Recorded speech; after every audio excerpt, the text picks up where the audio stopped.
64 సంవత్సరాలలో జరిగిన అభివృద్ధి, 64 సంవత్సరాలలో చేసిన అప్పులు మీరు పోల్చుకోండి. 9 ఏళ్లలో జరిగిన అభివృద్ధి ఏంటి? 9 ఏళ్లలో దేశం మీద అప్పులు ఎంత మందికి ఎవరెవరు ఎంత దోచిపెట్టిండ్రు? కాంగ్రెస్ కి 2G స్కామ్ అన్నారు, నిరూపించిర్రా? దాన్ని ఓన్లీ మా మీద బదలాం లేపి ఓట్లను దండుకున్నారు. మీకు చరిత్ర ఏమన్నా ఉన్నదా బీజేపీకి చెప్పడానికి? కాంగ్రెస్ కి ఇంత చరిత్ర ఉన్నది, మీకేం చరిత్ర ఉన్నది? దేశానికి స్వతంత్రం తెచ్చినాము, దేశంలో గుండుసూదిగాని నుంచి ఈ రోజు అంతరిక్షంలోకి పోవడానికి కాంగ్రెస్ కారణం.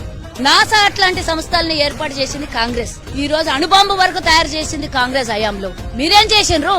మీరు తీసుకొని పోయి పుల్వామా దాడులు చేపించారు. మేము అనాలే మిమ్మల్ని, మేం బహిష్కరించాలే మిమ్మల్ని, మేము ఈ రోజు దేశ బహిష్కరణ చేయాలి మిమ్మల్ని అని అడుగుతున్నా నేను. ఎందుకంటే ఆనాడు బ్రిటిష్ నిలగొట్టినాం విదేశీయులు కాబట్టి. ఈ రోజు దేశంలో ఉన్న దుర్మార్గులు మిమ్మల్ని ఏడికెళ్ళగొట్టాలి మాకు అర్థం కాక గుజరాత్ లో పోండి అంటున్నాం మేము. BSNL నమ్ముకుంటారు, LIC నమ్ముకుంటారు, రోడ్లను నమ్ముకుంటారు, రైళ్లను నమ్ముకుంటారు, ఎయిర్పోర్ట్లను నమ్ముకుంటారు, BPL ని నమ్ముకుంటారు, BSNL నమ్ముకుంటారు, బ్యాంకుల్ని దోస్తారు, 12 లక్షల కోట్లు సాహా చేసేసి అప్పులు రుణాలు మాఫీ చేస్తారు. అంటే హిందువుల మేమందరం 80% మంది గుళ్లలో కూర్చొని అయ్యో బీజేపీకి అన్యాయం జరిగింది, RSS వాళ్ళకి అన్యాయం జరిగింది, హిందూ మతం అనే మాట్లాడే వాళ్ళకి అన్యాయం జరిగింది, మేమందరం ఇక్కడ పూజలు చేయాలి, మీరు మమ్మల్ని బిచ్చపోలం చేస్తారు, వాళ్ళని 10 మందికి తీసుకొని పోయి సంపాదన అంటగడతారు. చూసుకుంటే ఉట్టుకు కూర్చున్న కొద్దీ తమాషాలు ఎక్కైనాయి.